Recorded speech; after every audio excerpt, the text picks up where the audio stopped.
a circumstance that I never saw coming, how students draw up support for myself. I reached a point where other students began to campaign to other students even when they were not in my campaign team. So a big thank you to the monks and members of the University of Zambia. Where did the nickname Shua Shua come from? Okay, so Shua Shua is a greeting tag that I've been using for quite some time for the past 2 years. But this time around, when I was thinking of a slogan, I thought of something that would resonate with people, something that people would easily adapt to. So I sat to myself and said, what would I use? I said to myself, Shua Shua. Now the Shua Shua was in English. So I told myself, I have to give it a meaning.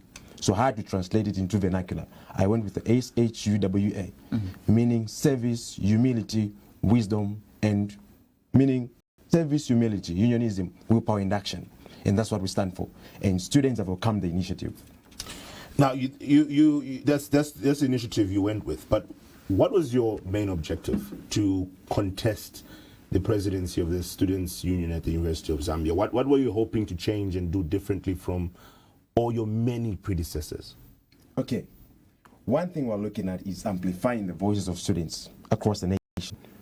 Because I strongly believe that we needed a union that is going to bridge the gap between theory and the corporate world. In the lecture halls, we're having the theoretical part, but we need to bridge it with industries so that we produce graduates that are effective. We had so many things in line. We're talking to say the University of Zambia must begin to invest.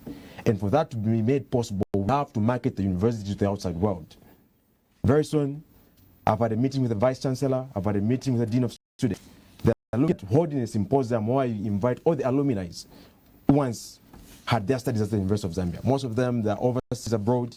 But imagine how many of those people do we have if we were to bring them on board, bring our initiatives together. What kind of a university are we going to build? What kind of solutions are we going to bring on board? What kind of a learning environment we're going to have? How good will it be? That's what we're looking at, creating a conducive environment for each and every Zambian.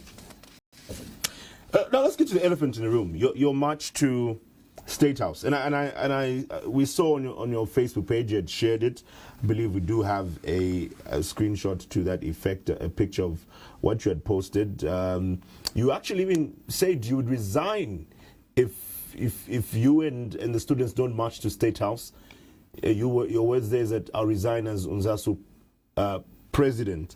Why was it so important for you to take the march to State House? The march to State House was very imperative. One, I strongly believe that even the house where you're coming from, Mr. Jimweka, when your parents do something for you, it is very important that you thank them. It is very important that you give an approach that will make them think you recognize the efforts they're doing for you, so that they can also do more from what they've done.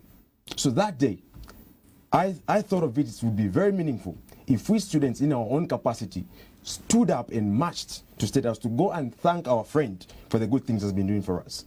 He has always been our aid whenever we've cried. He's been there. We were complaining of stalled hostels. They were abandoned for over a decade. He has come on board. Construction has resumed. That's what we need, because the university has had accommodation crisis.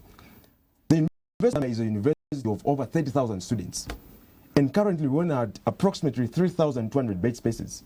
And on campus currently, the students staying there are approximately 9,000.